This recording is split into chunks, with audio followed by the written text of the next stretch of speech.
దేవుని యొక్క అతి పరిశుద్ధమైన నామమునకు మహిమ కలుగును గాక.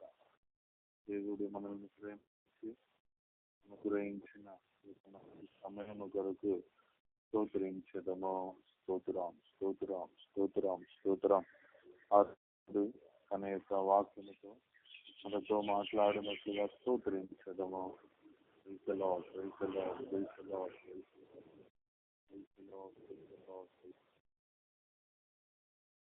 దేవుని యొక్క అతి పరిశుద్ధమైన నామానికి మహిమ కలుగును గాక. ఈ యొక్క దినము మన యొక్క ధ్యానార్థము రాసిన 9వ అధ్యాయము 2 నుంచి 3 వచనములు ఒకసారి చదివినట్లయితే ఆ యొక్క వాక్యములో చెప్పబడిన సత్యములను ఈ యొక్క దినము మనము నేర్చుకుని ఈ యొక్క స్థలము నుంచి మనము తిరిగి వెళ్ళదము.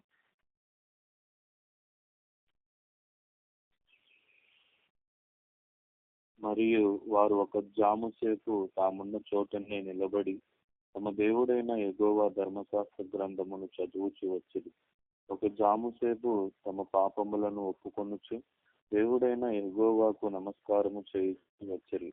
లేవీయులలో యెషువ, బాని, కద్మీయేల్, పన్య, షెరెబ్యా, కెనన్ని అనువారు మెట్ల మీద నిలబడి ఎలుగెత్తి తమ దేవుడైన యెహోవాకు మొరపెట్టిరి. ఈ యొక్క వాక్యములో మనము చూసినట్లయితే ఈ యొక్క వాక్యముకు ముఖ్య అంశము అసాధ్యమైన కార్యములను సాధ్యం చేసే దేవుడును గురించి.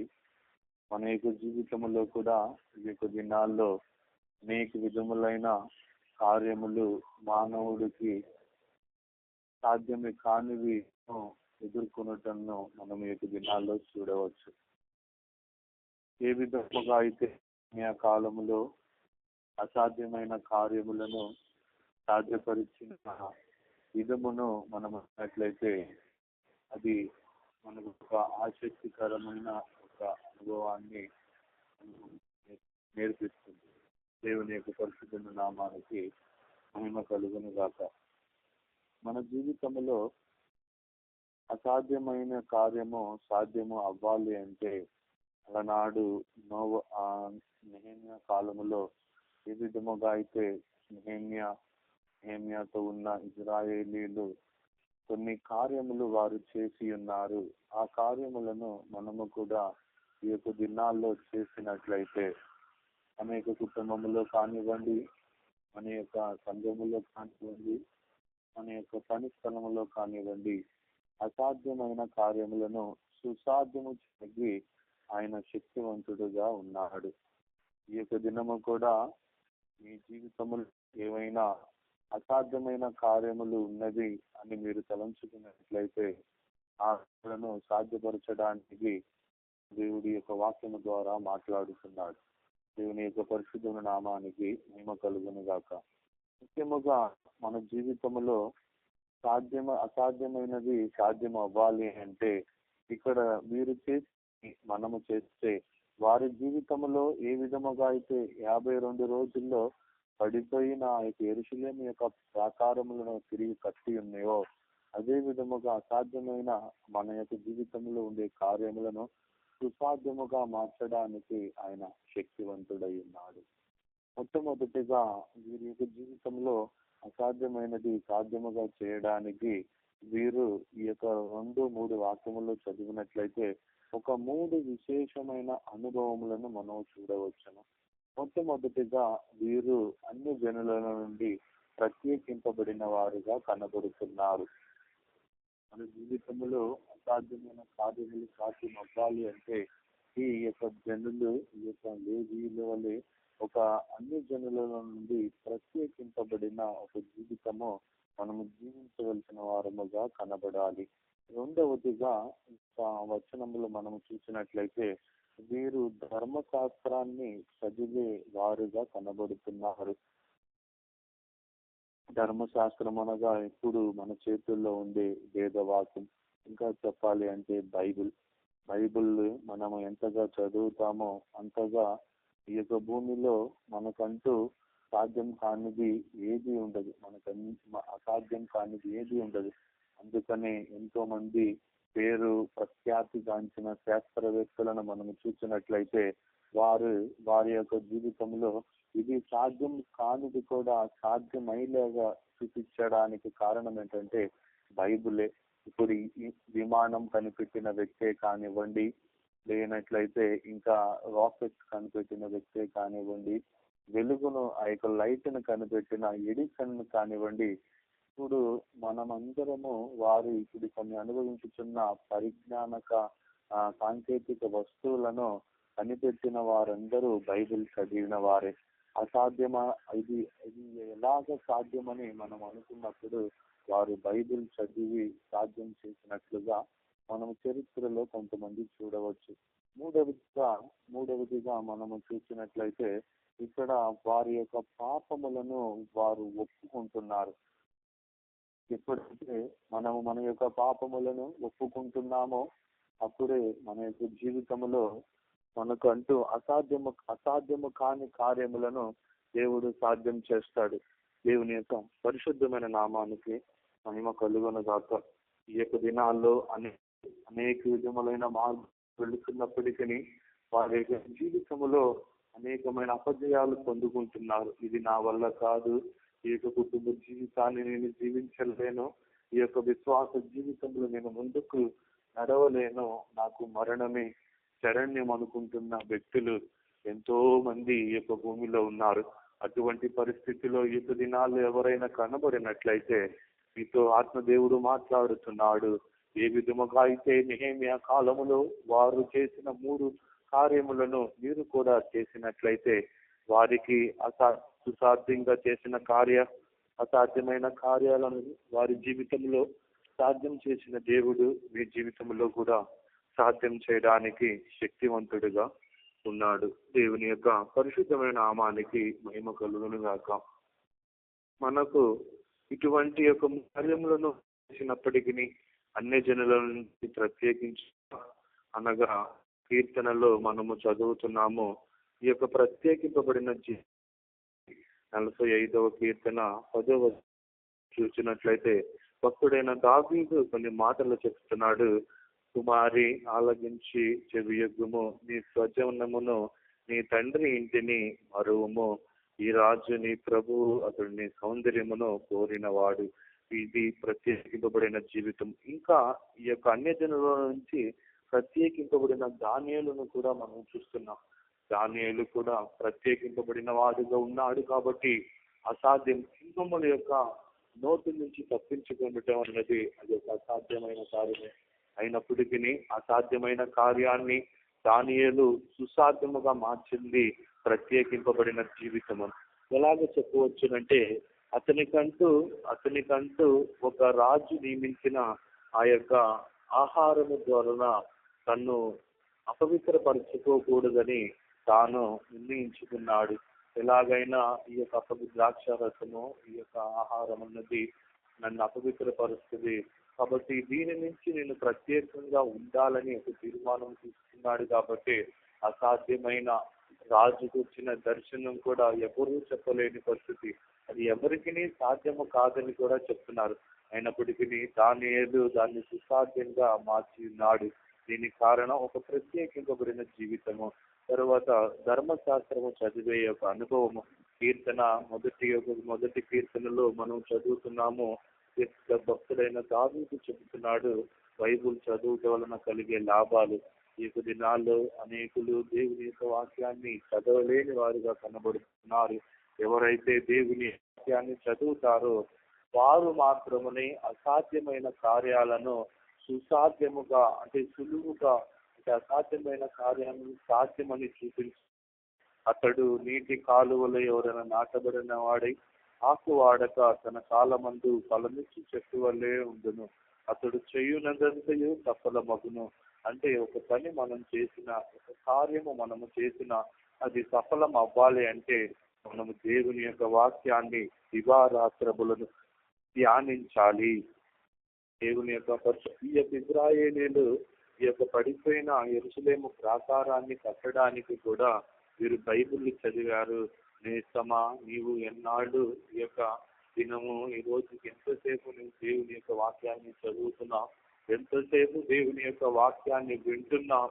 దేవుని యొక్క వాక్యం వింటున్న ప్రియమైన జనులారా, మీ జీవితంలో కూడా అసాధ్యమైన కార్యం సాధ్యం అవ్వాలి అంటే అధికముగా ఏదో ఇది కానీ అనుకున్నది అవ్వట్లేదు, జరగట్లేదు అని నువ్వు బాధపడవద్దు.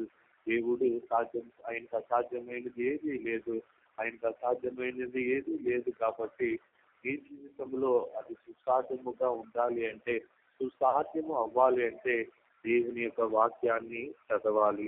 అంత మాత్రము కాదు, వారు వారి యొక్క పాపములను ఒప్పుకున్నారు. సామెతలు 28వ అధ్యాయము 13వ వచనంలో మాత్రములను దాచిపెట్టువాడు వర్ధిల్లడు. మనము మన యొక్క జీవితంలో మనం ఎదగాలి అంటే, మన యొక్క జీవితంలో చేసే పని సఫలం అవ్వాలి అంటే మన యొక్క పాపాన్ని మనం ఒప్పుకోవాలి.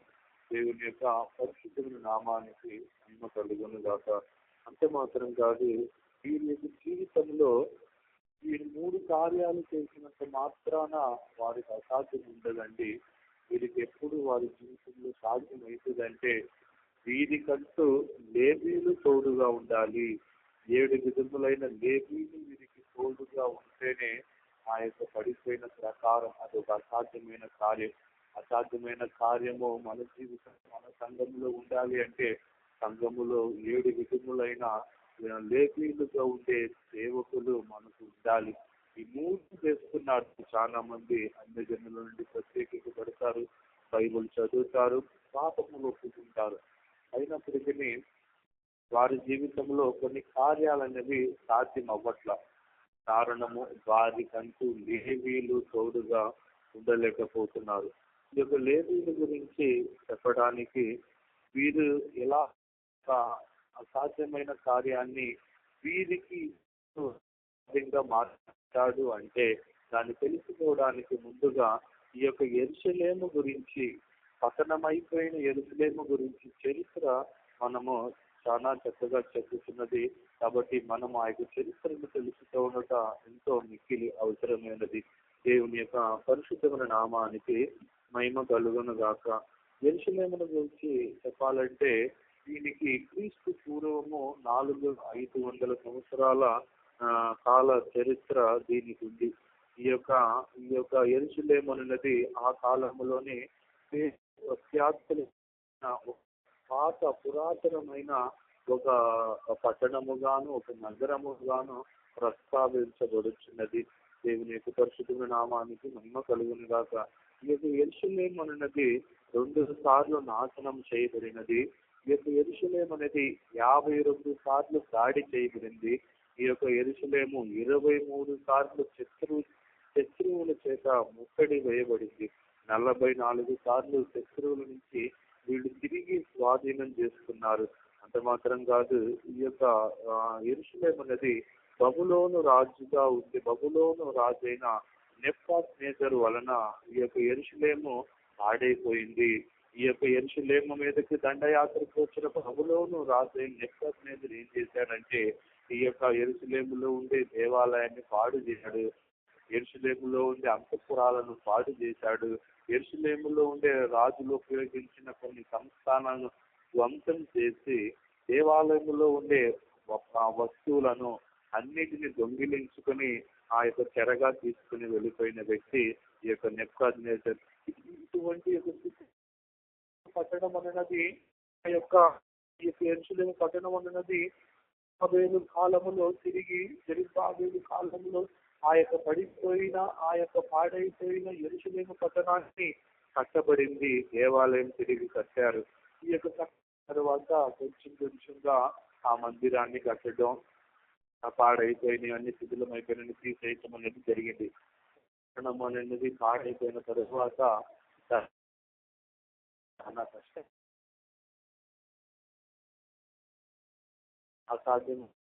సాధ్యం చేయగలన నిశ్చయత నెహెమ్యాకు ఉన్నది. కాబట్టి 52 రోజుల్లో కట్టగలిగాడు. ఇది అసాధ్యం. దేవుని యొక్క పరిశుద్ధ నామానికి మహిమ కలుగును గాక. ఈ యొక్క అంతా చక్కగా ఉంది అనుకుంటే నెహెమ్యా కాలంలో ఏం జరిగిందంటే ప్రాకారం అంటే ఆ యొక్క పట్టణానికి సేఫ్టీ, పట్టణానికి కాపుదల, ఈ యొక్క పట్టణాన్ని ఎవరు దీన్ని పాడు చేయకూడదు, ఎవరు దీనిలోకి రాకూడదు అని నెహెమ్యా ఏం చేశాడంటే దానికి ప్రాకారాలను కట్టడానికి మొదలు పెట్టాడు. ఆ ప్రాకారం యొక్క కొలతలు ఎలా ఉన్నాయంటే 4018 మీటర్లు పొడుగు దాని యొక్క చుట్టూ కొలత, దాని యొక్క ప్రాక ఎత్తు 39 ఫీట్లు ఎత్తు, దాని యొక్క వెడల్పు వచ్చేసి 8 అడుగులు. దేవుని యొక్క పరిశుద్ధ నామాన్ని మహిమ కలుగును గాక. ఈ ప్రాకారానికి 34 వాచ్ టవర్స్, 7 మెయిన్ గేట్స్ ఉన్నాయి. దేవుని యొక్క పరిశుద్ధ నామానికి మహిమ కలుగును గాక. ఆ మెయిన్ గేట్స్ ఏంటంటే golden gate, the Marcus gate, the Silwan gate, the Lions gate, the John gate, the Zion gate, 7వ నియోన్ గేట్. పరిశుద్ధ నామానికి మహిమ కలుగును గాక. ఈ విధముగా ఉన్న ఈ యొక్క యెరూషలేము పట్టణముని తిరిగి కట్టబడిన తరువాత ఇప్పుడు కూడా మీరు వెళ్ళి చూడవచ్చు ఏ విధముగా కట్టబడిందో. దాని యొక్క వైభోగాన్ని మనము మీరు చూసి దాన్ని ఆనందించవచ్చు. దేవుని యొక్క పరిశుద్ధ నామానికి మహిమ కలుగును గాక. కొన్ని యూనివర్సిటీ వారసత్వంగా అన్ని చేసుకుంటున్నారు. ఈ యొక్క చేసి దానియేలు కాలంలోనే నాశనం చేయబడింది. తర్వాత ఎజ్రా వచ్చి జనాలను కొంచెం బలపరిచి ధైర్యపరిచి తర్వాత నెహెమ్యా వచ్చాడు. నెహెమ్యా ఒక యూదుడే, కానీ యూదులతో కలిసి జీవించలేదు, యెరూషలేములో ఉండలేదు. దేవుని యొక్క పరిశుద్ధ నామానికి ఎటువంటి సంబంధము లేకపోయినప్పటికీ వారి యొక్క బాధను, ఇశ్రాయేలీయుల యొక్క ఆవేదనను చూసిన నెహెమ్యాకు ఒక ఆలోచన వచ్చింది. నా జనుల కోసం నేను ఏదన్నా చెయ్యాలి. టైంలో అప్పుడు సామ్రాజ్యములో రాజుగా పరిపాలిస్తున్న హస్త అనే వ్యక్తి కింద నెహెమ్యా ఉన్నాడు. ఆ కింద అందించేవాడుగా కనబడుతున్నాడు. ఆ యొక్క నెహెమ్యా హస్త మనసును ఎరిగిన వాడుగాను, రాజుగా ఉన్న హస్త ఈ యొక్క నెహెమ్యా మనసును బహుగా ఎరిగిన వారుగాను, ఒకరికి సన్నిహిత సంబంధం కలిగినదిగా మనము ఈ యొక్క నెహెమ్యా 1వ అధ్యాయంలో చూడవచ్చు. దేవుని యొక్క పరిశుద్ధ నామానికి మహిమ కలుగును గాక.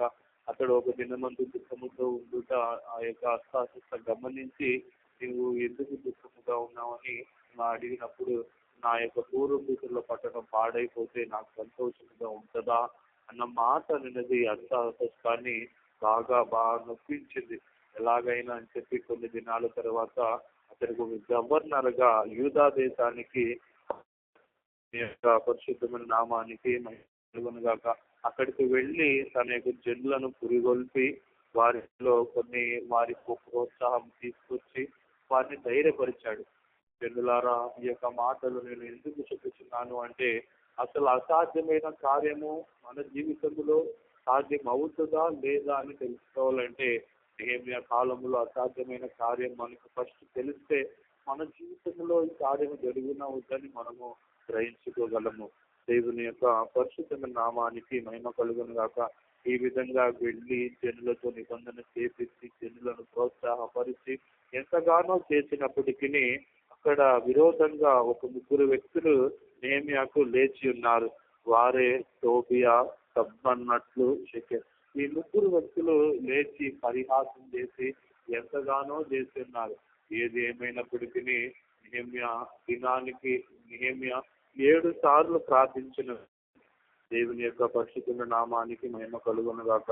కొంతకాలం తరువాత ఆ యొక్క పనంతా జరిగి ముగించబడింది. మన జీవితంలో నెహెమ్యా తన జనులు చేసిన ఒక 8 కార్యాలు మనం చేస్తే మన జీవితంలో నిశ్చయముగా అసాధ్యమైనది ఏది మనకు ఉండదు. క్రైస్తవులకు అసాధ్యమైనది ఏది లేదని ఎంతో మంది పరిశుద్ధులు చెప్పి ఉన్నారు. నిజంగానే వాళ్ళు చెప్పటం కాదు, మనము నిరూపించాలి. అంటే ఈ యొక్క నెహెమ్యా కాలంలో మన జనులను ప్రోత్సాహపరిచి ధైర్యపరిచినట్లుగా ఆ 8 కార్యాలు మనం చేస్తే కూడా నిశ్చయముగా మన జీవితంలో అసాధ్యమైనది ఏది ఉండదు. నీ కుటుంబంలో, నీ వ్యాపారంలో, నీ చదువులో, నీ యొక్క ఆరోగ్యంలో.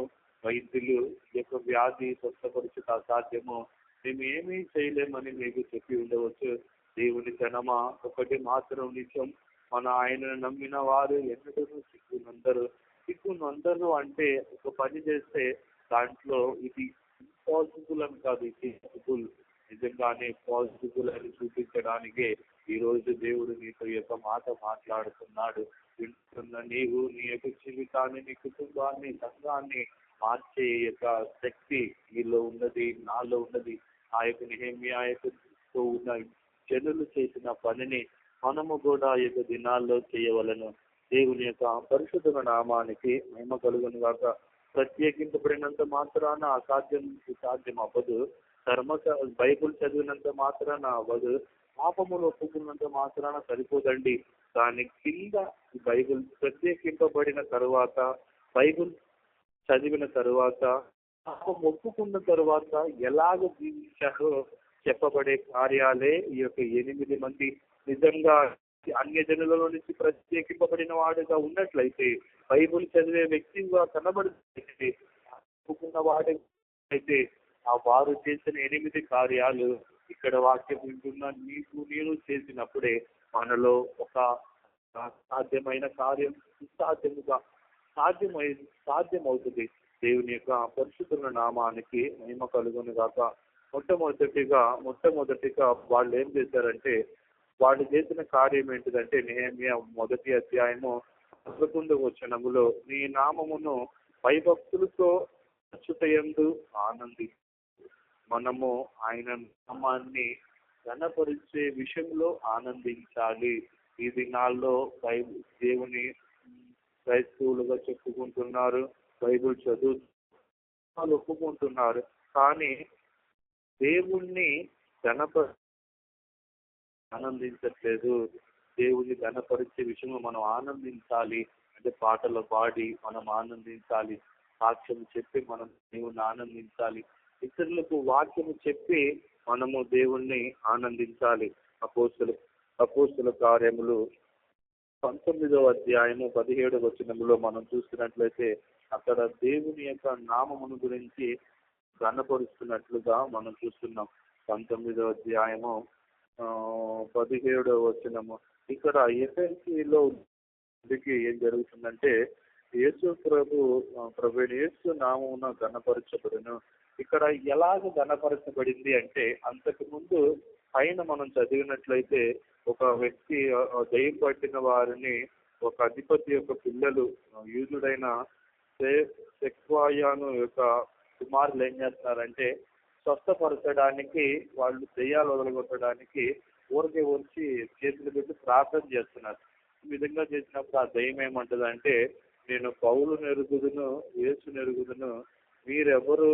అందుకు ఆ దెయ్యము, నేను యేసును గుర్తెరుగుదును, పౌలును కూడా గుర్తెరుగుతుంది, మీరెవరు అని చెప్పి. తర్వాత ఆ దెయ్యం ఏం చేస్తుందంటే, వాళ్లను గాయపరిచింది, కొంతమంది చంపేసింది. దేవుని యొక్క పరిశుద్ధ నామానికి మహిమ కలుగును గాక. అప్పుడు కొంతమంది వచ్చి ఏం చేస్తారంటే, ఈ విధంగా ఎవరైతే దెయ్యం పట్టుకున్నారో అపోస్తులు సేవ చేస్తున్న వారు పోయి ప్రార్థన చేసి స్వస్థపరుస్తారు. అప్పుడు దేవుని యొక్క నామం ఘనపరచబడుతుంది. ఆయన నామం ఘనపరచబడినప్పుడు కొంతమంది ఆనందిస్తారు. దేవుని జనమా, ఈ యొక్క దినాల్లో నేను ప్రార్థన చేశాను, నేను నాకు ఉంది, ఈ వరం ఉందని చెప్పి మనలను మనమే గొప్ప చేసుకుంటున్నాం. ఘనపరచుటలో ఆనందించాలి. చాలా మంది సాక్ష్యం చెప్పేటప్పుడు కూడా దేవుని నామాన్ని ఘనపరచట్ల, ఆ మెడిసిన్ వాడి అక్కడికి వెళ్ళి ఇక్కడికి వెళ్ళి దేవుడు నన్ను స్వస్థపరిచాడని చెప్పటం, అది మనము దేవుడిని ఘనపరచడం కాదు, ఘనహీనపరుస్తున్నాము. నీవు అసాధ్యమైన కార్యాలు సుసాధ్యం చేయాలి అంటే ఎల్లప్పుడూ ఎల్లప్పుడూ ఘనపరుచుట యందు ఆనందించాలి. దేవుని యొక్క పరిశుద్ధ నామానికి మహిమ కలుగును గాక. రెండవదిగా వీళ్ళు ఏం చేశారంటే, నెహెమ్యా 2వ అధ్యాయము 18వ వచనంలో మనం చూస్తే, ఈ మంచి కార్యము చేయుటకు బలము తెచ్చుకొనిరి. మనం ఒక మంచి కార్యం ఏంటిది? పడిపోయిన యొక్క యెరూషలేము ప్రాకారం కట్టడం మంచిది. ఈ యొక్క లోకంలో కూడా నశించిపోతున్నారు జనులు. వారికి అంటే నశించిపోయిన వారిని వెతికి రక్షించే అని మనం చెయ్యాలి. ఈ దినాల్లో కుటుంబంలో ఉండే ఒకళ్ళు రాకపోతే నాకెందుకు, నేను వెళ్తే సరిపోతుంది, మా రక్త సంబంధికులు రాకపోతే నాకెందుకు, నేను ఒక్కడిని ఉంటే బాగుంటది అనుకుంటున్నారు. దేవుని ఘనమా, ఈ యొక్క లోకం అనేది నశించిపోతుంది. ఏ విధముగా అయితే పాడైపోయిన ఆ యొక్క యెరూషలేము యొక్క ప్రాకారాలను కట్టడానికి అదొక మంచి పనిగా భావించి ఆ పని కోసం బలం తెచ్చుకున్నట్లుగానే ఈ యొక్క దినాల్లో కూడా నశించిపోతున్న, ఈ యొక్క నాశనం అయిపోతున్న ఈ యొక్క భూమిలో ఉన్న వారిని మనం రక్షించడానికి బలం తెచ్చుకోవాలి. దేవుని యొక్క పరిశుద్ధ నామానికి మహిమ కలుగును గాక. ఆ యొక్క బలము ఒక మంచి పని అంటే పాపములో పడిన వారిని బయటికి తీసుకురావటమే ఆ యొక్క పని. ఈ దినాల్లో ఎవరు చేస్తున్నారు? ఎవరు ఎలా పోతే నాకెందుకు, నేను, నా కుటుంబం, నా సంఘం అనుకుంటున్నారు. దేవుని జనమ ఇలా అనుకుంటే మీరు దేన్ని సాధించలేరు. నీవు నీ జీవితంలో, నీ కుటుంబంలో సాధించాలి అంటే మీరు మంచి పనికి బలం తెచ్చుకున్నట్లుగా మీరు కూడా బలం తెచ్చుకోవాలి. న్యాయాధిపతులు 6వ అధ్యాయము 19వ వచనంలో మనం చూసినట్లయితే సంసోను ఆ యొక్క శత్రువులను జయించడానికి బలం తెచ్చుకున్నాడు. పట్టబడినప్పుడే తనకు బుద్ధి వచ్చింది. తను పాడైపోయి ఉన్నాడు. తన శత్రువు చేతిలో పళ్ళెత్తిస్తున్నాడు. చివరికి ప్రార్థన చేసి ఎలాగైనా దేవుని నామం ఘనపరచబడాలి, అవమానపరచకూడదు, ఒక్కసారి నాకు బలం ఇయ్యా అని ప్రార్థన చేశాడు సంసోను. అలా ప్రార్థన చేసినప్పుడు బలం వచ్చింది. చూడండి, అసాధ్యం ఏంటంటే అతని జీవితంలో అసాధ్యమైనది ఎలాగ దేవుడు సాధ్యం చేశాడంటే, బ్రతికున్నంత కాలము అతడు చంపిన దానికంటే అతడు చివరిగా బలం పొందుకున్నప్పుడు ఎంతో మందిని చంపాడు. అది అసాధ్యమైనది, కానీ దేవుడు సాధ్యం చేశాడు. దేవుని యొక్క పరిశుద్ధ నామానికి మహిమ కలుగును గాక. మూడవదిగా నిందను భరించే వారంగా ఉండాలి. నెహెమ్యా 4వ అధ్యాయము 3, 4. నువ్వు ప్రత్యేకింపబడిన వాడిగా ఉన్నావు. నువ్వు ధర్మశాస్త్రాన్ని, బైబిల్ చదివిన వాడిగా ఉన్నావు.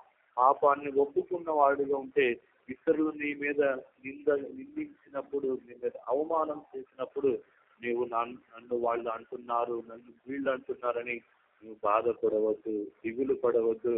నీవు ఆ నిందను భరిస్తేనే నీ జీవితంలో కార్యాలు సాధ్యమవుతాయి. అనేకులకు సాధ్యం కానిది నీ మూలముగా సాధ్యమవుతుంది. అంతేగాని వాళ్ళు అలాగన్నారు, నా తోటి విశ్వాసులు నన్ను అవమానపరుస్తున్నారని బాధపడద్దు. బైబిల్ చదివేవారు నిందలను భరిస్తారు. నువ్వు నిజంగా బైబిల్ చదివితే, నిజంగా ప్రత్యేకింపబడిన వాడుగా కనబడితే, నిజంగా నీ యొక్క పాపాన్ని పశ్చాత్తాపం కలిగిన హృదయంతో ఒప్పుకుంటే, నీ తోటి వారు, నీ భర్తని నిందించిన, నీ భార్యని నిందించిన, సంఘంలో ఉండే తోటి విశ్వాసులను నిన్ను నిందించిన, నిన్ను నడిపించేవారు నిన్ను నిందించిన ఆ నిందను నీవు సంతోషంగానే తీసుకుంటావు తప్ప నువ్వు ఏదో దుఃఖముతోనో బాధతోనో అంగీకరించవు.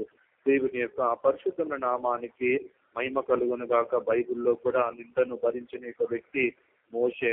హెబ్రీ పత్రిక 11వ అధ్యాయం 24వ వచనంలో మనం చదివినట్లయితే, హెబ్రీ పత్రిక 11వ అధ్యాయము 24వ వచనంలో భక్తుడైన మోషే ఏం చెప్తున్నాడంటే, నేను ఈ యొక్క ఐగుప్తీ ధనము కంటే క్రీస్తుతో కూడా నింద,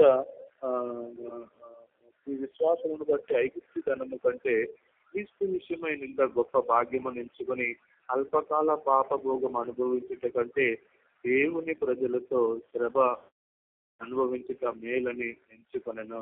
దేవుని జనమ, మోషేకి ఎన్నో ఉన్నాయి, అయినప్పటికీ అతడు నిందను భరించాడు, నిందను సహించాడు. నీ జీవితములో నీవు చదివే చదువులో, చేసే వ్యాపారములు అసాధ్యముగా కావాలి అంటే, నీ అసాధ్యమైనవి సుసాధ్యముగా మార్చబడాలి అంటే నీవు నిందను భరించాలి. యేసు కూడా యుగ భూమిలో ఎన్నో నిందలు భరించాడు. మోక్షానికి వెళ్ళటం అది అసాధ్యమైన కార్యమే, అది కష్టతరమైన కార్యమే. ఆ యొక్క స్థలానికి వెళ్ళాలి అంటే నిందలు భరించాలి. నువ్వు నిందల మార్గములో పోవాలి. ఒకవేళ ఈ యొక్క వాక్యం వింటున్న జనులారా, మీరు కూడా ఎంతో మంది మిమ్మల్ని ప్రేమించే వారే ఇప్పుడు మిమ్మల్ని ద్వేషించి ఉండవచ్చు. నీ యొక్క కన్నా పిల్లలే నిన్ను ద్వేషించి ఉండవచ్చు. నీ యొక్క తల్లిదండ్రులు నిన్ను అవమానపరచవచ్చు.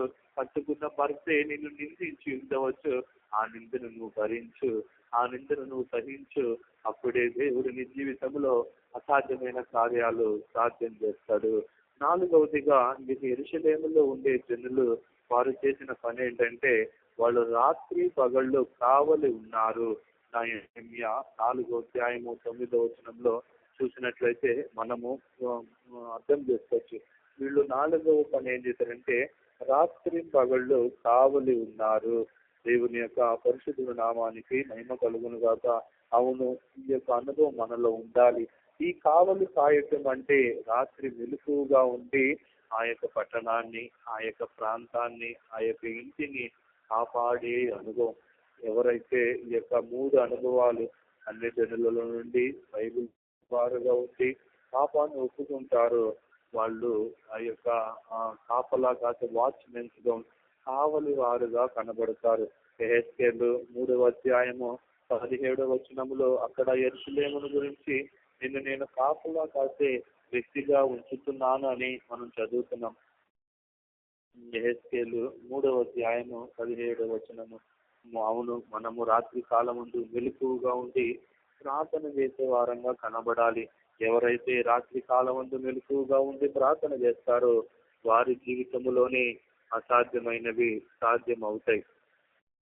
3:19 యెహెజ్కేలు 3:17 ఇశ్రాయేలీయులకు కావలిగా నేను నిన్ను నియమించుచున్నాను. కాబట్టి నీవు నా నోటి మాట ఆలకించి నేను చెప్పిన దానిని బట్టి వారిని హెచ్చరిక చేయము. ఇశ్రాయేలీయులకు కావలి అంటే ఇశ్రాయేలీయులు అనగా దేవుని జనులు. నీవు నీ కుటుంబానికి ఒక కావలిగా దేవుడు ఉంచాడు. నిన్ను సంఘములో ఒక కావలిగా దేవుడు పెట్టాడు. నిన్ను నీ ప్రాంతానికి ఒక కావలిగా పెట్టాడు. నీ దేశాన్ని కాపాడడానికి దేవుడు నిన్ను ఒక కావలిగా పెట్టాడు.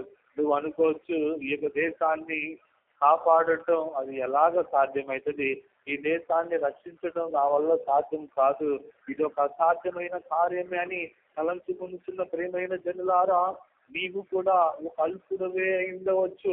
అల్పుడుగా ఉన్న నీతోనే దేవుడు ఆ కార్యం చేయడానికి సమర్థుడు. ఎందుకంటే వేదం వాక్యంలో కూడా చిన్న చిన్న వారిని తీసుకుని దేవుడు ఎంతో గొప్ప గొప్ప కార్యాలు చేశాడు. నువ్వు పేదవాడు అని నువ్వు తలంచవద్దు, నాకు జ్ఞానం లేదని నువ్వు అనుకోవద్దు. నీవు ప్రత్యేకింపబడిన వాడుగా ఉండి బైబిల్ చదివేవాడుగా ఉండి పాపం ఒప్పుకునేవాడుగా ఉంటే నీవు చేయవలసినది ఏమిటంటే కావలి కాసే అనుభవము. నీ యొక్క భర్తకు నీవు ఒక కావలి కాసేవాడు, నీ భార్యకు నువ్వు కావలి కాసేవాడు. నా యొక్క భర్తను నేను కంట్రోల్ చేసుకోలేకపోతున్నా, నా పిల్లల్ని నేను కాపాడుకోలేకపోతున్నాను నువ్వు అంటూ నా పిల్లల్ని ఎలాగా వాళ్ళు భవిష్యత్తు ఇవ్వాలి, ఎలాగ వాళ్ళని కాపాడాలి ఈ లోకం నుంచి, పాపం నుంచి నువ్వు అనుకున్నట్లయితే, ఇది నా వల్ల కాని పని అనుకున్నట్లయితే నీవు చేయవలసింది రాత్రి కాలమందు మెలకువగా ఉండి కాపలా పని చేయాలి, ప్రార్థన చెయ్యాలి. ఎవరైతే రాత్రి మెలకువగా ఉండి ప్రార్థన చేస్తారో వారికి మాత్రమే అసాధ్యమైన కార్యాలు సాధ్యమైతే. యేసు ప్రభువు కూడా ఈ యొక్క భూమిలో ఉన్నప్పుడు ఒంటరిగా రాత్రి ఆయన ప్రార్థన చేసి ఉన్నాడు. ఆయన ప్రార్థన చేసి ఉన్నాడు కాబట్టి మృతుల యొక్క పునరుత్థానము జరిగి ఉన్నది. దేవుని జనమా మృతులలో ఉండిన వారిని పైకి లేపగలిగి ఉన్నాడు. కుళ్ళిపోయిన శరీరముతోనూ వాసన కొట్టే శరీరముతో పడి ఉన్న ఆ యొక్క లాజరును కూడా తన యొక్క మాటతో లాజరు బయటికి రమ్మన్నాడు. అది అసాధ్యమైన కార్యమే. అది యేసుకు మాత్రమనే కాదండి, నీకు ఈ యొక్క వాక్యం వింటున్న నీకు, ఈ యొక్క వాక్యమును బోధించుతున్న నాకు అది వర్తిస్తుంది. నీవు రాత్రి కాలమందు ఆ యొక్క మెలకువగా ఉండి కాపలా కాసే వాడిగా, ప్రార్థన చేసే వాడిగా ఉండాలి. దేవుడి ఒకవేళ అటువంటి యొక్క అనుభవం ఈ దినాల్లో నీకు లేకపోయి ఉండవచ్చు. నీకు పూట ముగించి తిరిగి వెళ్లేలోపు దేవుడు నీకు ఆ యొక్క అనుభవాన్ని ఇస్తాడు.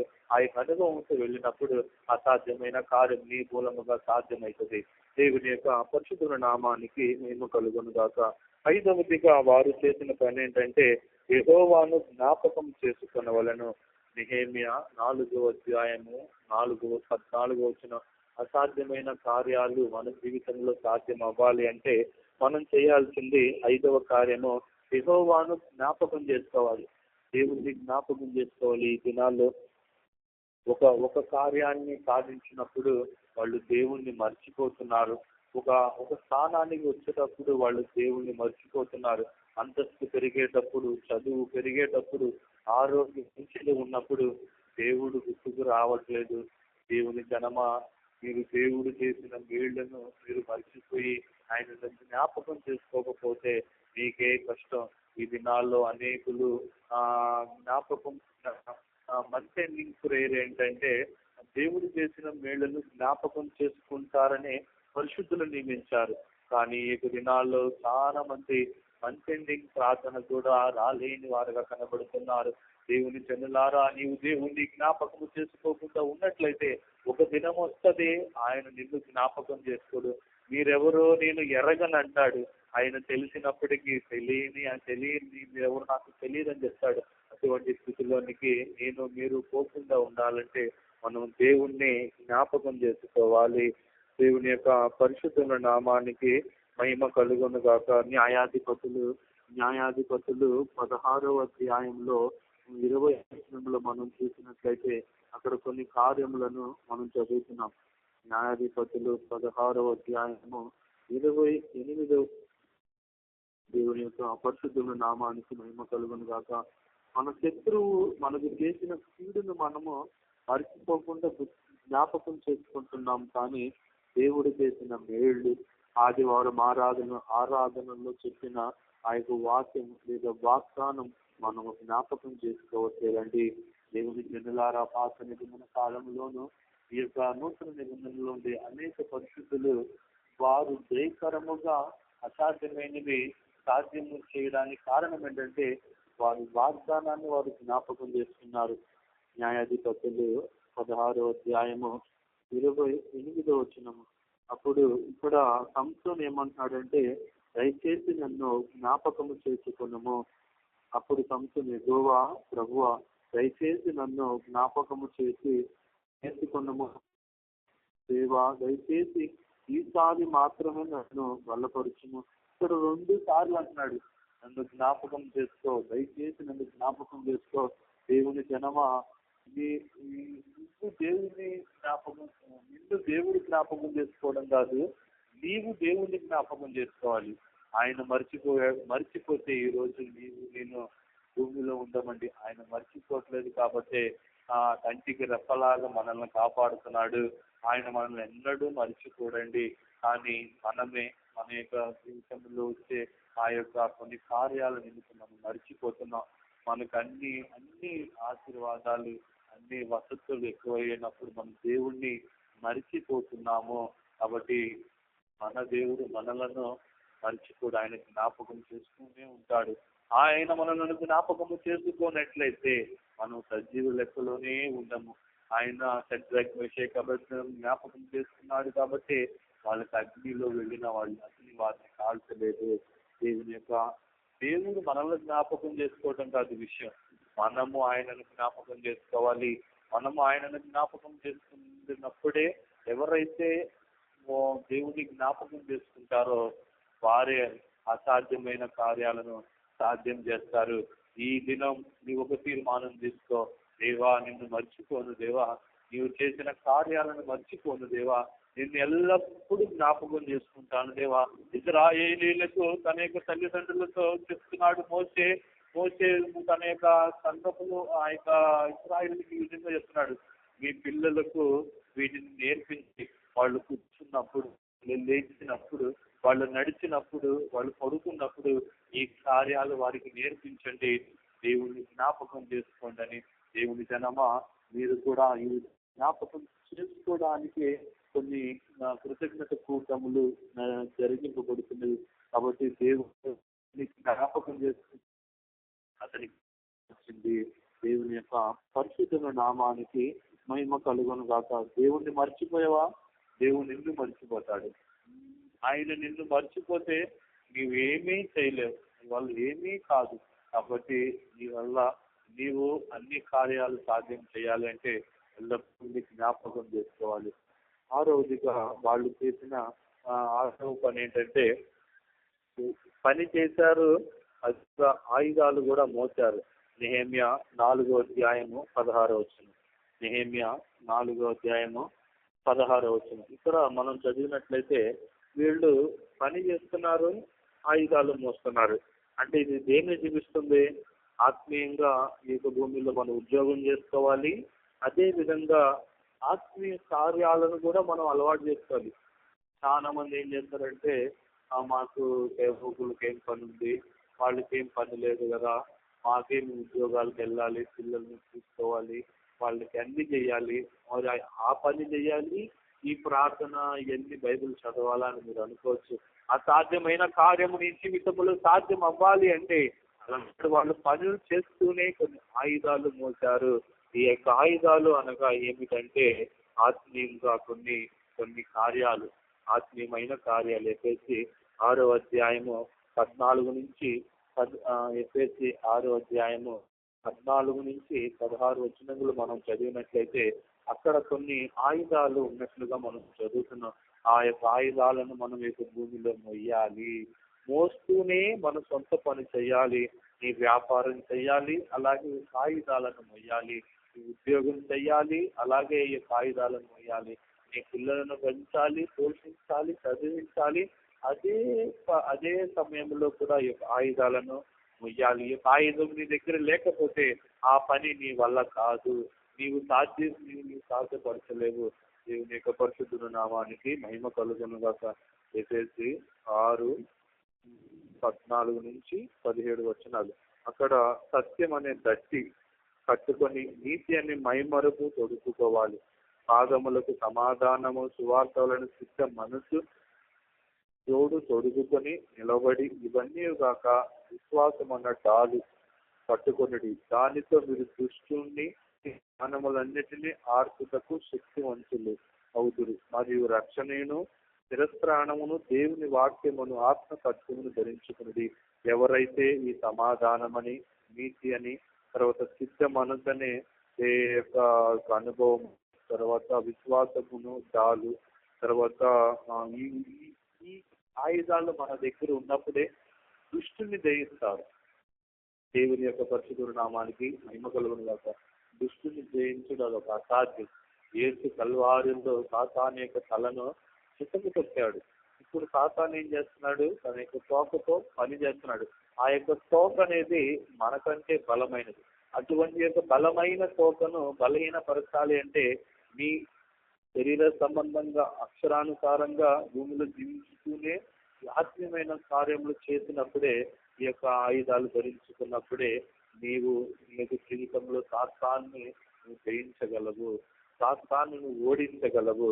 దేవుని యొక్క పరిశుద్ధ నామానికి మహిమ కలుగును గాక. కాబట్టి ఈ యొక్క అనుభవాలు 149:9 కూడా మనం చదువుతున్నాం.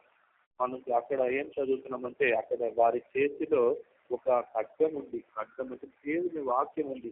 ఆ వాక్యమే వారికి ఘనతనిస్తుందని భక్తుడైన దావీదు చెప్తున్నాడు.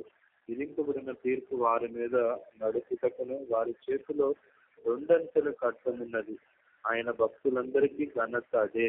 దేవుని ఘనత, మనకి ఘనత కావాలి అంటే అసాధ్యమైనది సాధ్యం చేస్తే మనలందరూ అప్రిషియేట్ చేస్తారు.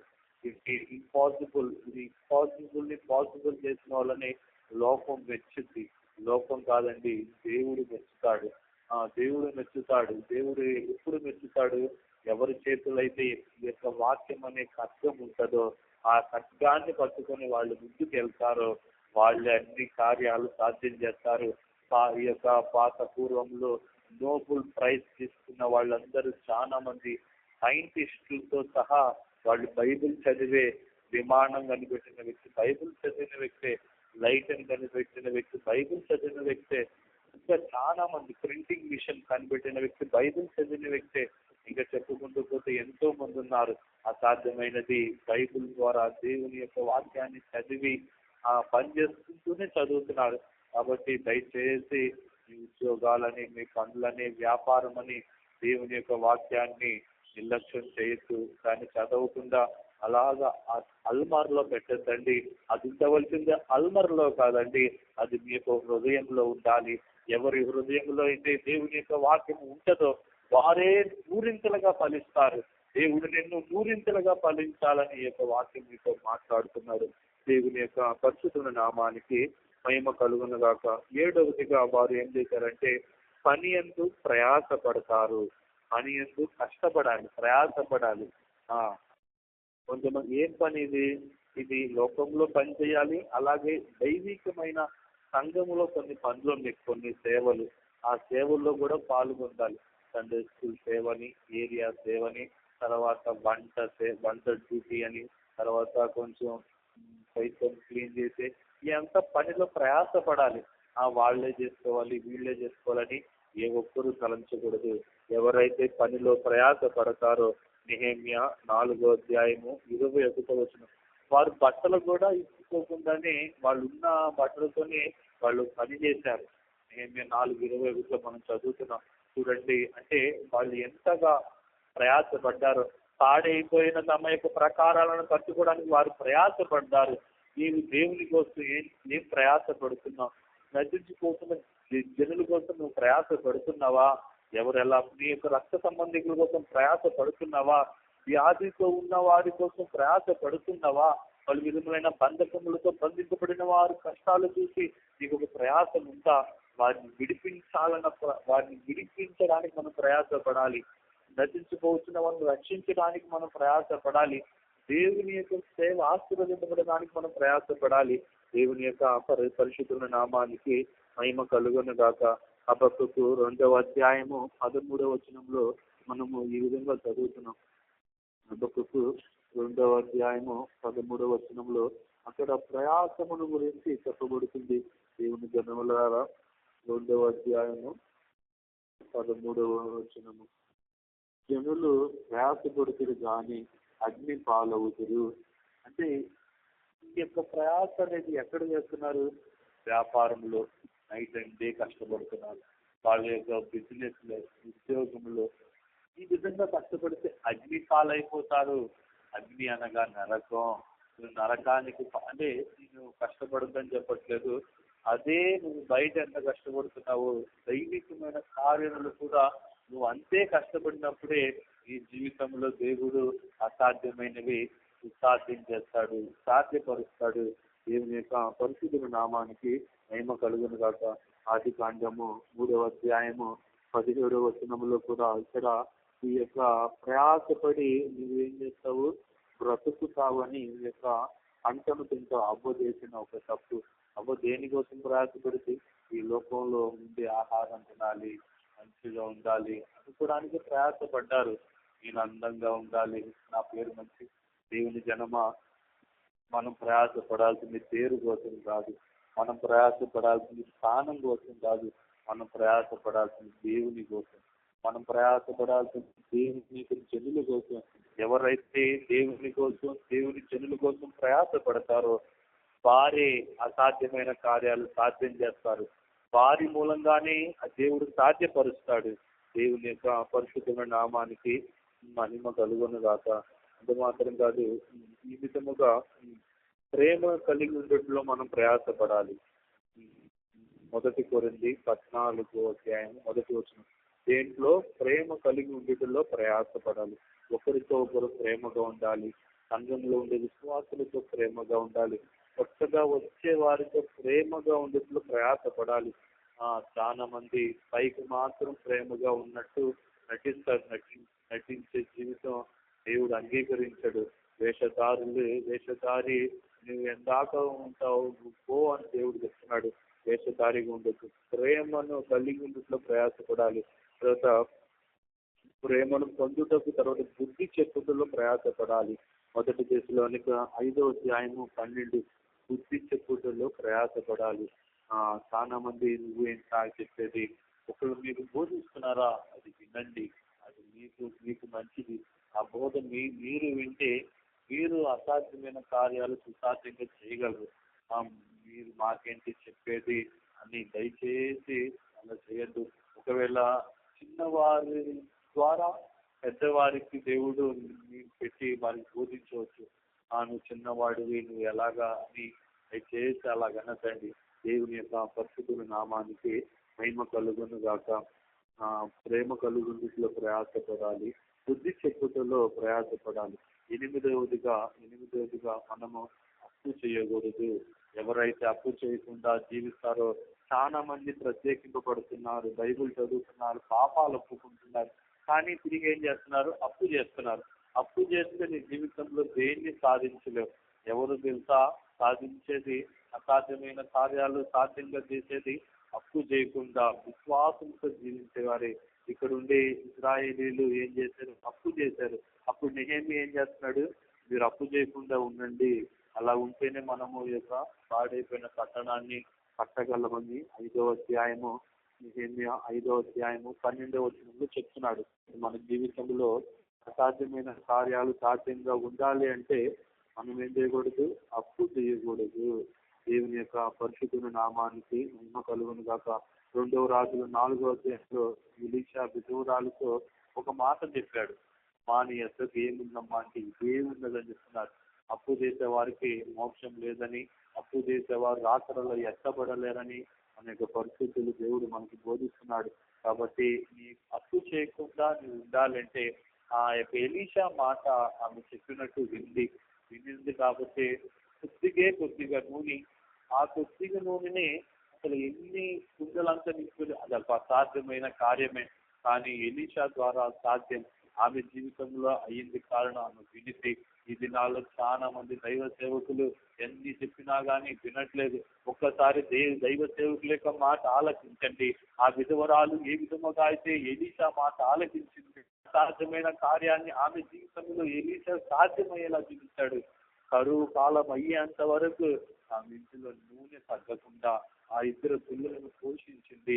నీవు నీ కుటుంబం పోషించడం కష్టంగా ఉండొచ్చు, అదొక అసాధ్యంగా ఉండొచ్చు అని నువ్వు అనుకోవచ్చు, కానీ దేవుడు నీకు సాధ్యం చేస్తాడు. నీ కుటుంబ అవసరతలన్నీ తీరుస్తాడు.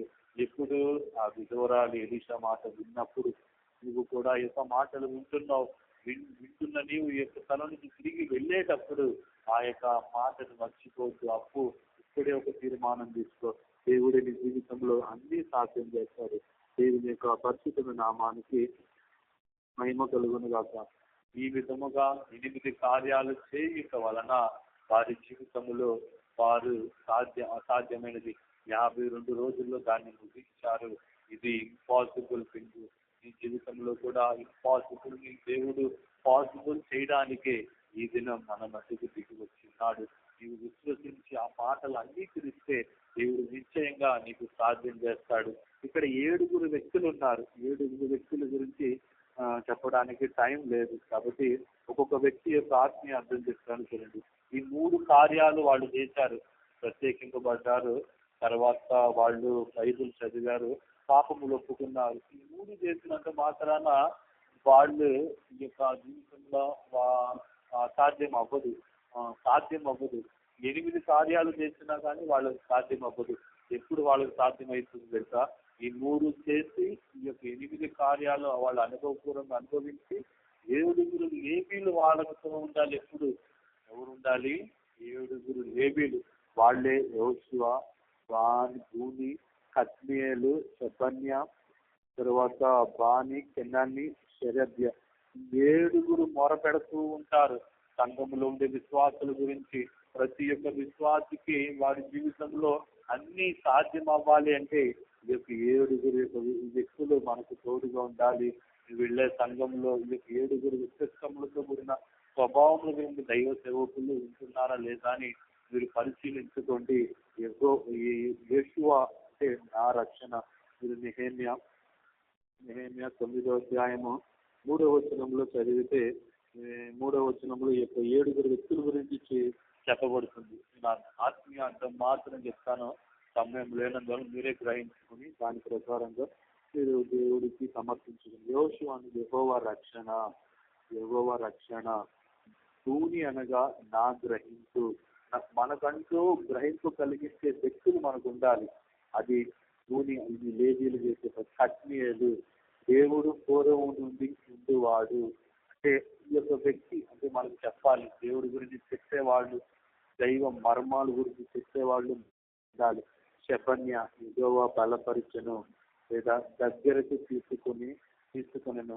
ఎల్లప్పుడూ దైవ సేవకులు బలాన్ని దేవుని అంటే ఈ యొక్క వ్యక్తికి దేవుడే నాకు బలము, అవును నిజంగానే మేము వయసులు ఆశ్రయించట్లేదు, దేవుడే మాకు బలమని మేము మీకు బయలుపరుస్తున్నాం, ఆ బలాన్ని మీరు పొందుకోవాలని ఈ యొక్క అనుభవం ఈ యొక్క వ్యక్తికి ఆత్మీయార్థంగా కనబడుతుంది. 5వ వ్యక్తి పేరు బాణి. కట్టబడినది.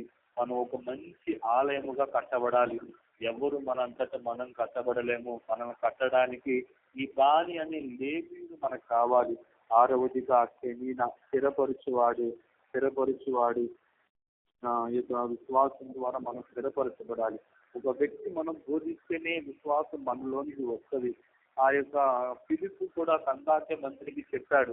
కందాకే తెలివైన వ్యక్తే, మంచిగా చదివిన వ్యక్తే, కానీ ఆ యొక్క చెప్పిన తరువాతనే అతడు స్థిరపరచబడ్డాడు. యేసే నిజమైన దేవుడని స్థిరపరచబడ్డాడు, బలపరచబడ్డాడు. కాబట్టి కెనీనా అనే లేవీయుడు మనకు కావాలి. ఆ 7వదిగా షెరెబ్యా. దేవుడు విడుదల చేసెను. షెరెబ్యా అనే మాటకు అర్థము దేవుడు విడుదల చేసెను. దేవుని జనులారా, కొంతమంది బయట సంఘస్థులు కానీ కొంతమంది ఏమంటారంటే నేను ప్రార్థన చేస్తే విడుదల వచ్చింది అని కొంతమంది చెప్తారు, నా ద్వారా జరిగిందంటారు. కానీ అపోస్తులు బైబిల్లో ఎక్కడ అలా జరగల. పేతురు ఒక చోట చెప్తున్నాడు, నా యొద్ద ఏమీ లేదు, యేసు నామము ద్వారానే, యేసు నామమే నా యొద్ద ఉంది, యేసు నామములు నేను స్వస్థపరుస్తున్నారు, లేచి నడువు అని పౌలు ఆ యొక్క పేతురు చెప్తున్నాడు. నిజంగానే ఈ యొక్క 7 వ్యక్తిత్వములు కలిగిన లేవీయులతో మనము సహవాసము కలిసి ఉన్నప్పుడే మన యొక్క జీవితంలో కార్యాలను దేవుడు సాధ్యం చేస్తాడు.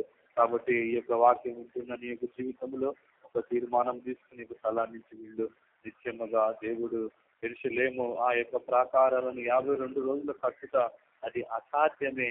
అసాధ్యమైన కార్యం సాధ్యం చేయడానికి 8 కార్యాలతో పాటు 7గురితో వాళ్ళు కలిసి ఉన్నారు. నీవు కూడా ఇటువంటి యొక్క 7 విభిన్నమైన ఆత్మీయ స్వభావములతో కలిగిన దైవ సేవకులతో ఐక్యత ఆ యొక్క సంఘములో నీవు కలిసి ఉన్నప్పుడే దేవుడు నీకు ఆ కార్యాలను సాధ్యం చేస్తాడు. దేవుడే మనందరినీ దీవించును గాక.